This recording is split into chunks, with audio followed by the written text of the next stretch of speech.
28 El progreso como meta, presidencias de Sarmiento y Avellaneda. Revoluciones de 1874 y 1880. Conquista del desierto. La cuestión capital. Aún en trámite la Guerra del Paraguay, concluyó el período presidencial de Mitre. El 12 de junio de 1868, los colegios electorales consagraron la fórmula Domingo Faustino Sarmiento Adolfo Alsina, que asumieron sus cargos el 12 de octubre. El candidato de Mitre era su canciller Rufino de Elizalde, quien fue resistido por considerárselo excesivamente vinculado con Brasil. Esa vinculación disgustaba a la opinión pública y molestaba a los militares argentinos, que habían tenido fuertes diferencias con sus pares brasileros y que observaban con disgusto las apetencias del imperio respecto al Paraguay, de cuyo territorio se quedó con un tercio, mientras la Argentina prácticamente no obtuvo rédito del sangriento conflicto. La habilidad política de Alsina y el influjo de los regimientos de línea impusieron la candidatura de Sarmiento, determinando su éxito. Sarmiento había nacido en San Juan, el 15 de febrero de 1811. Talentoso, apasionado y egocéntrico, tuvo notables dotes de escritor. En sus primeros años no faltó a la escuela porque no fue a ella, ya que lo educó un clérigo que era tío suyo.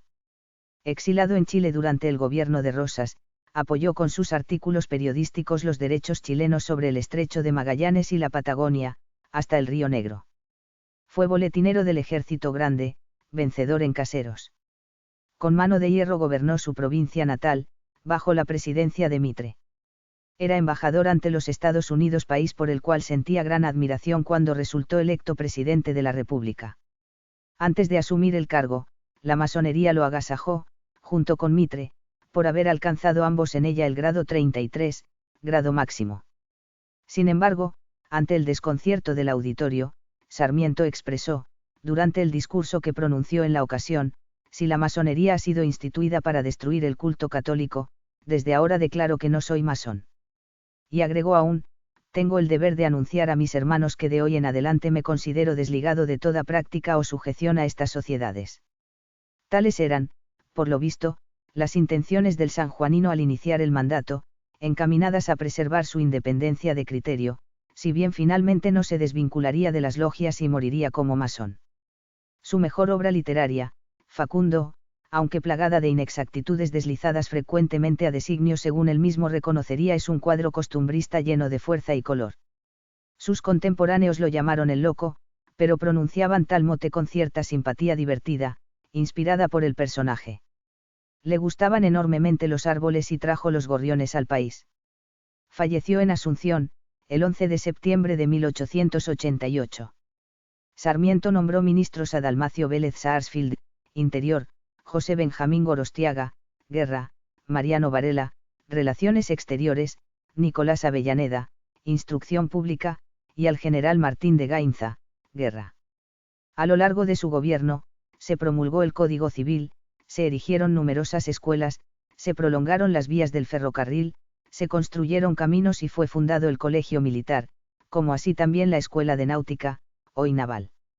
En 1869, Sarmiento dispuso la realización de un censo, del cual surgió que la población de la República alcanzaba a 1.736.701 habitantes, la de Buenos Aires, ciudad, a 178.007 y que el número de extranjeros era de 211.000. A comienzos de ese año se gesta en Entre Ríos una revolución contra Urquiza, cuyo prestigio se encuentra gravemente deteriorado. La encabeza Ricardo López Jordán, hombre de gran predicamento local, sobrino de Francisco Ramírez y que ha combatido con bravura en Pavón.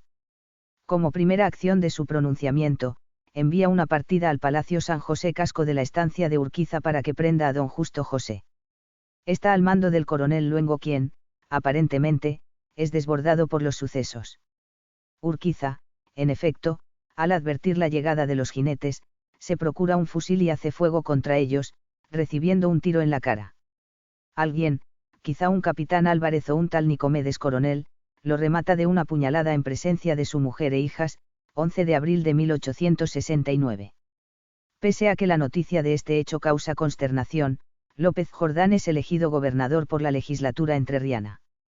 Sarmiento despacha tropas contra Entre Ríos, iniciándose una lucha prolongada entre los regimientos de línea, que procuran darle fin mediante batallas formales, y las fuerzas jordanistas, que practican la clásica guerra de hostigamiento, propia de las montoneras.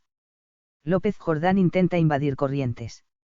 Arredondo, que manda las fuerzas nacionales, envía armas y soldados al gobernador correntino y López Jordán es derrotado completamente en Ñaembé, el 26 de enero de 1871. También en esta batalla participa José Hernández, que se bate del lado jordanista. Aunque concluida, la guerra del Paraguay será causa de una nueva epidemia, tanto o más grave que la de cólera del 67, esta vez de fiebre amarilla. Causa aproximadamente 16.000 muertes y, en la lucha contra ella, cae el eminente médico y paleontólogo Francisco Javier Muñiz. Otra consecuencia de la guerra son los tironeos entre la Argentina y Brasil, que persiste en su afán de expansión territorial a expensas del vencido y en su propósito de manejar las cosas en Asunción.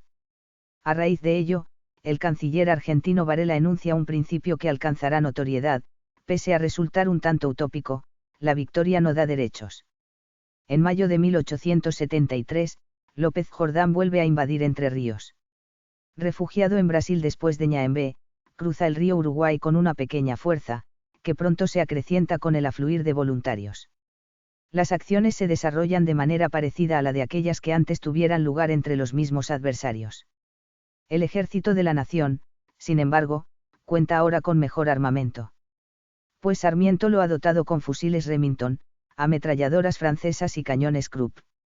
La lentitud de las operaciones impacienta al presidente, el cual se comporta de manera muy acorde con su carácter. Pues resuelve llevar las flamantes ametralladoras al teatro de los hechos, en el vapor Emilia. Ansioso por verificar el comportamiento de esas armas, hace detener el buque en Rosario, ordena desembarcar algunas de ellas y se da el gusto de probarlas personalmente, abriendo fuego contra el edificio en construcción del Colegio Nacional, al que acribilla jubiloso. Finalmente, el 8 de diciembre del 73, la vanguardia jordanista es vencida en el Talita y, al día siguiente, el general Martín de Gainza derrota al propio López Jordán, en Don Gonzalo. Próxima a concluir la gestión presidencial de Sarmiento, se realizan elecciones el 12 de abril de 1874. Confrontan en ellas el general Mitre, que lleva como candidato a la vicepresidencia al jurista correntino Juan Eusebio Torrent y Nicolás Avellaneda Mariano Acosta. Avellaneda era ministro de Sarmiento y Acosta gobernador de Buenos Aires. Detrás de estos, está la mano habilidosa de Adolfo Alsina y la conformidad de Sarmiento. Triunfa la fórmula encabezada por Avellaneda y un hervor revolucionario bulle en las filas mitristas. Avellaneda nació en Tucumán, el 1 de octubre de 1837, hijo de Marco, el mártir de Metán. Es abogado, católico practicante.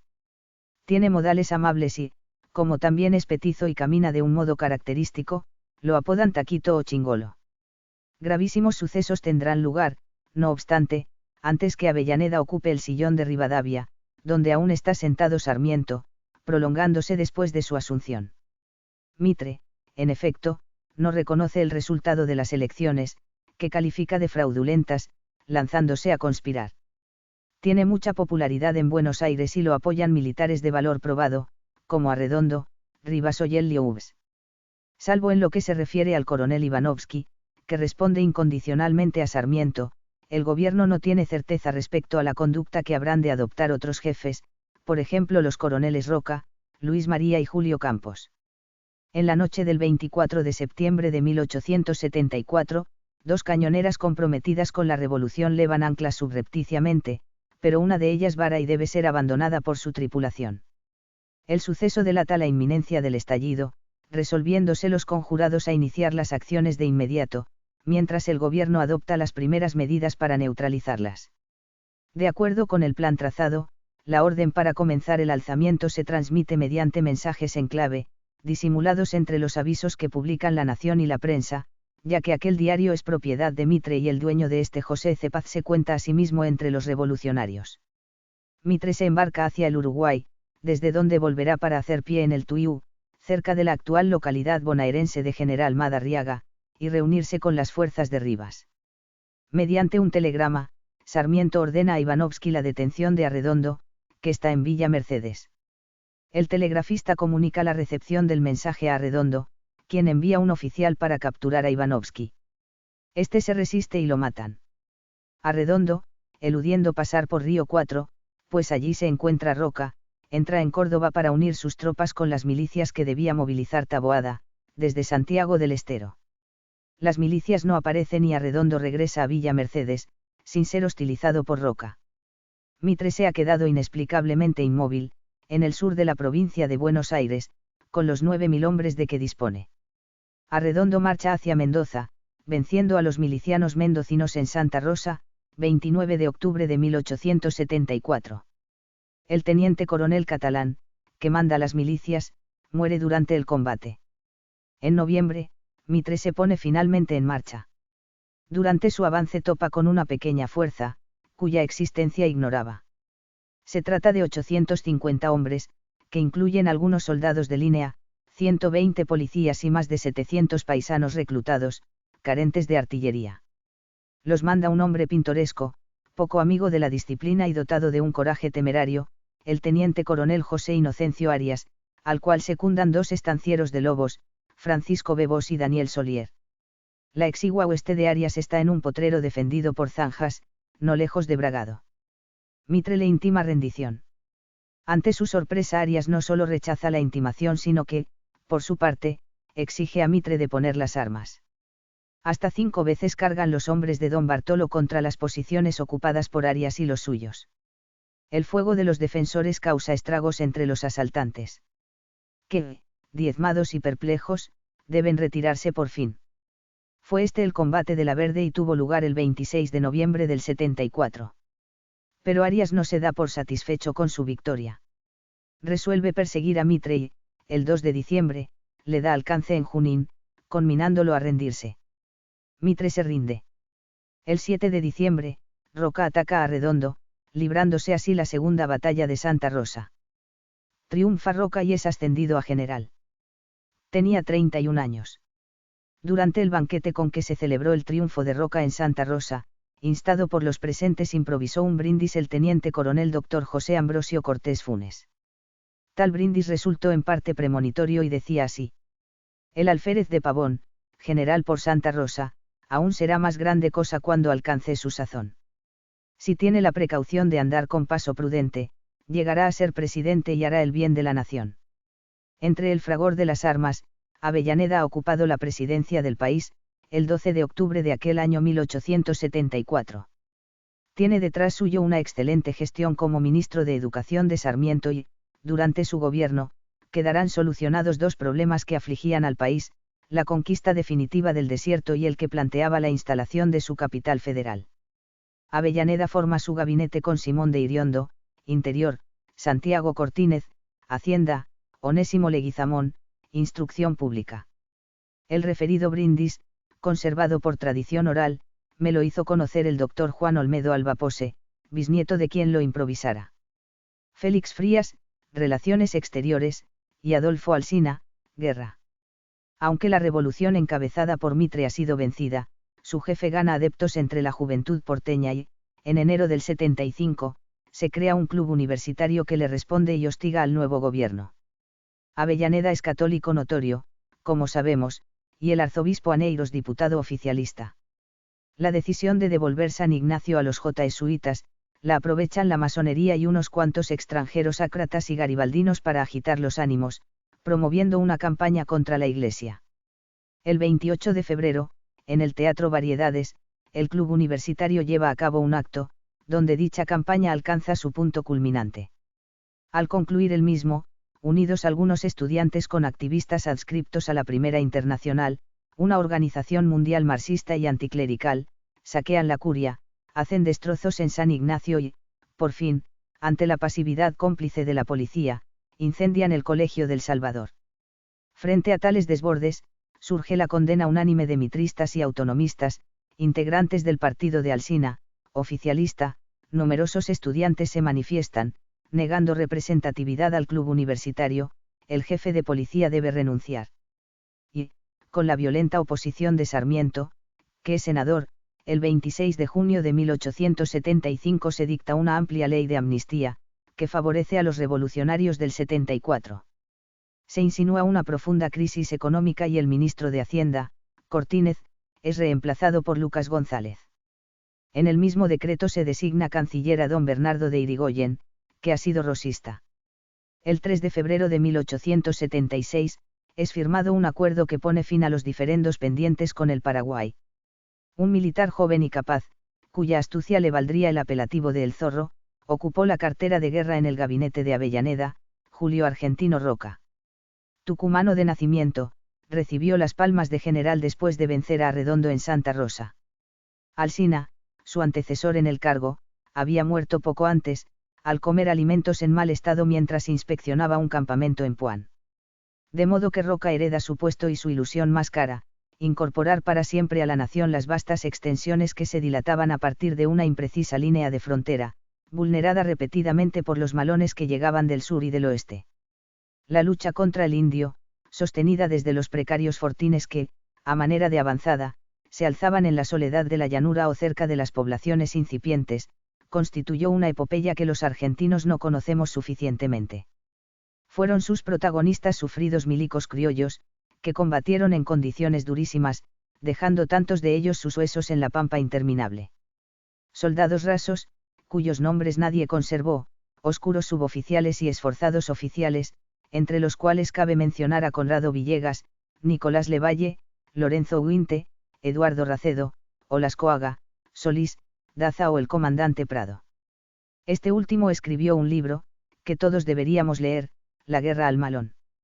Entre los cacique indios que se les opusieron, pueden citarse a Calfucurá, Piedra Azul, y su hijo Namuncurá, Pie de Piedra, a Catriel, Pincén, Epumer, Mariano Rosas, Agner y Gerenal. Llamado así este último porque quiso ponerse general, palabra que vinculaba con un título importante. Al igual que José Cristo, otro jefe indio que entendió a su modo el nombre de Jesucristo. En 1872, mientras aún era presidente Sarmiento, se libró la Gran Batalla de San Carlos, en las proximidades de la actual Bolívar, provincia de Buenos Aires. Allí se enfrentaron Calfucurá, que tenía más de 100 años, y las fuerzas al mando del general Rivas, entre las que se contaban 2 caciques con sus lanceros. Las acciones fueron terribles y Calfucurá resultó derrotado, perdiendo el arreo de hacienda que había robado en su incursión y que alcanzaba a 76.000 vacunos y 16.000 yeguarizos. Desconsolado por su fracaso, Calfucurá murió al año siguiente, sucediéndolo Namuncurá en la jefatura de las tribus, reunidas por su padre bajo un mando supremo. Entre 1875 y 1876, Namuncurá dirigió una invasión que sembró muerte y desolación en los campos próximos a Tandil, Azul, Tapalqué y General Alvear, alzándose con más de 200.000 vacunos y varios miles de yeguarizos. Luego de vencer los indios en los encuentros de Blanca Grande y Fuerte Lavalle, el comandante Maldonado se impuso en Horquetas del Sauce y, unidas sus tropas a las de Levalle, volvieron a triunfar en Paraguil, poniendo fin a la incursión araucana. Ese año 76, Alsina, ministro a la sazón, dispuso que se cavara una enorme zanja para contener futuras invasiones. Tendría casi 3 metros de ancho por 2 de profundidad, debiéndose formar un parapeto junto a ella, con la tierra extraída al construirla. A lo largo de la misma, se eslabonaría una nueva línea de fortines. Fue conocida como la Zanja de Alsina y llegó a tener 210 kilómetros de extensión, guarnecida por su correspondiente talud. Fuertes y fortines se alzaron a su vera. Pese a que muchos paisanos murieron en la obra, el esfuerzo que demandó hacerla resultó casi estéril, ya que aquella zanja no llegó a cumplir las funciones previstas, pues los indios se las arreglaron para atravesarla con sus arreos. Roca, que nunca compartió el plan defensivo de Alsina, prefirió reemplazarlo por una ofensiva general. El 29 de abril de 1879, junto con su Estado Mayor, rompió la marcha en Carué, al suroeste de la provincia de Buenos Aires, dando comienzo a la campaña del desierto. Un total de 5 divisiones compone la fuerza que se ha puesto en movimiento. La primera está al mando del propio Roca, secundado por Conrado Villegas; la segunda, a cargo de Levalle, parte también de Carué; la tercera, mandada por Racedo, Seil desde la frontera de Córdoba y San Luis; la cuarta, que tendrá a su frente al coronel Napoleón Uriburu, ha de venir desde Mendoza; y la quinta, que se divide en 2 columnas, una a las órdenes de Hilario Nicandro Lagos, con punto de partida en Trenquelauquen; la otra, dirigida por Enrique Godoy, que deja su asiento en Guaminí. Cuenta la expedición con apoyo naval, pues el comandante de Marina Martín Guerrico, a bordo del vapor Triunfo, navegará el Río Negro para encontrarse con Roca en Choel. Junto con los soldados marchan misioneros, científicos, periodistas y fotógrafos. La operación es un éxito y la convergencia de las divisiones se lleva a cabo de manera impecable. Solo enfrentó dificultades Napoleón Uriburu, el cual tuvo que combatir varias veces durante su avance por los faldeos de la cordillera. El 23 de junio, Roca telegrafía a Buenos Aires, informando que la misión se ha cumplido íntegramente. Un magnífico cuadro, del pintor uruguayo Juan Manuel Blanes, muestra al general rodeado por sus oficiales, cerca de la orilla del Río Negro, perpetuando la evocación de aquella notable empresa. El desenlace de la llamada cuestión capital llegó a la rastra de los dramáticos sucesos acecidos en Buenos Aires a mediados de 1880, de los que fue un coletazo postrero. Ocurrió que, al regresar Roca de la campaña del desierto, su nombre comenzó a girar como posible sucesor de Avellaneda en la presidencia de la República. Apoyado por una liga de gobernadores provinciales y por las unidades del ejército de línea, Roca era violentamente resistido en cambio por los porteños, que no se mostraban dispuestos a aceptar otro hombre del interior en la Casa Rosada, que Sarmiento hiciera pintar de ese color. Puede llamar la atención esa agria hostilidad, cuando Buenos Aires ya había consentido las sucesivas gestiones de Sarmiento y de Avellaneda, sanjuanino el primero y tucumano el segundo, como Roca. Y hay que tener en cuenta varios factores para explicarla, que Sarmiento llegó a la primera magistratura de la mano de Alsina, caudillo porteño, que la asunción de Avellaneda sobrevino después de vencida la revolución encabezada por Mitre, en 1874, que Sarmiento y Avellaneda estaban radicados en Buenos Aires y no ejercían su condición de provincianos, de la cual se preciaba Roca, y, finalmente, que existía cierto cansancio respecto a la influencia política de los regimientos de línea, que daba lugar a lo que Mitre llamó el voto armado. La figura que nuclea el localismo bonaerense es la de Carlos Tejedor, un jurista severo y taciturno, a quien los acontecimientos habrían de transformar en líder con arraigo popular, seguramente a pesar suyo. Sarmiento ha sido nombrado ministro del Interior y se baraja también su nombre como candidato de transacción, destinado a bloquear el ascenso de Roca. Pero las desmesuras que le son propias hacen naufragar su gestión ministerial y su candidatura a presidente. Carlos Pellegrini ocupa la cartera de guerra, para reemplazar a Roca. En oposición a las fuerzas regulares del gobierno, Buenos Aires arma milicias que, mal disimuladas a veces como clubs de tiro, maniobran en la ciudad con gran despliegue de fusiles Remington y Sinaidar, cuentan incluso con varios cañones Krupp.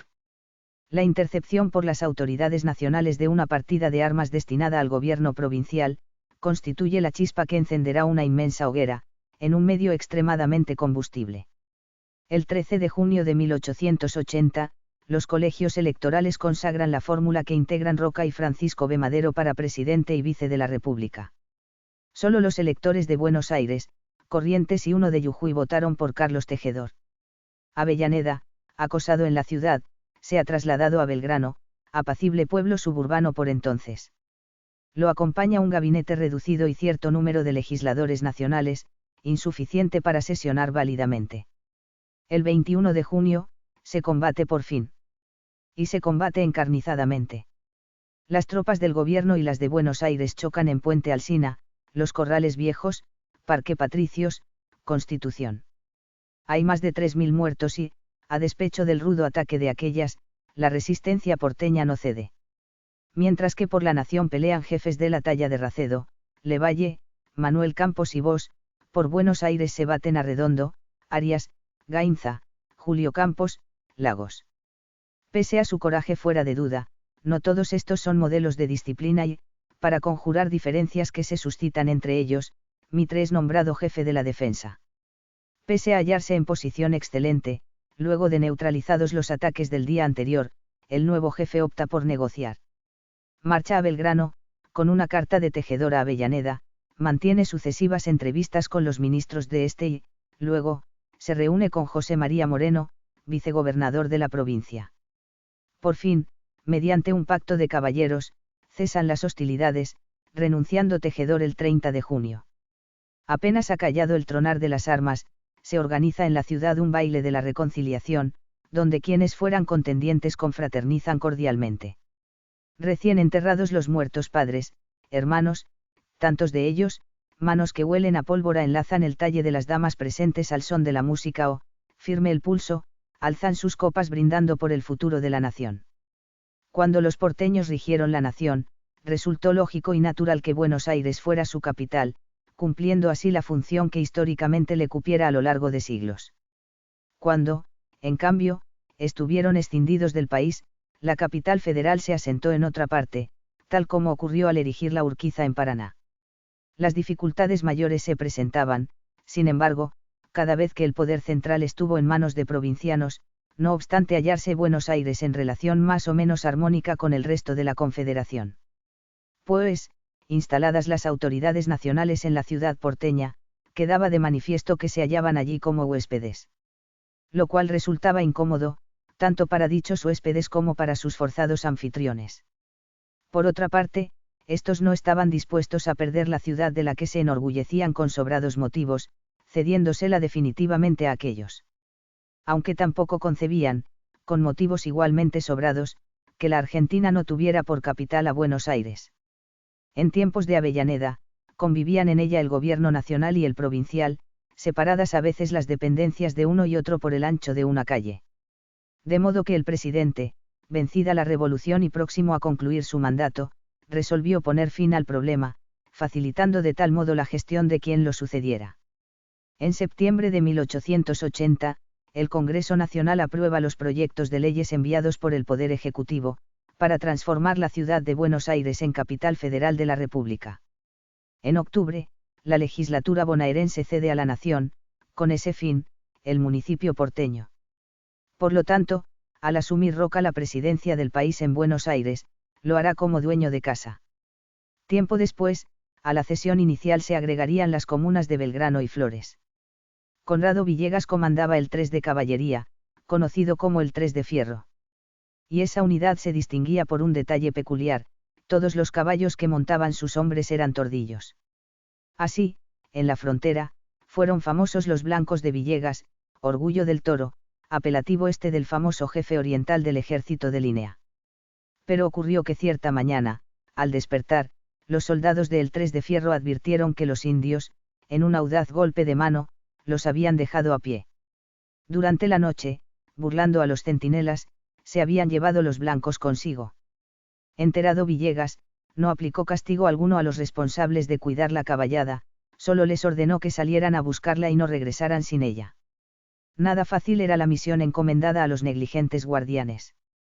Sin embargo, antes que pasara mucho tiempo, volvieron triunfantes al campamento de Trenquelauquen, arreando una tropilla formada por la totalidad de los blancos, sin que faltara ninguno, con un golpe de mano idéntico al practicado por los salvajes, se las habían arreglado para recuperar los míticos tordillos.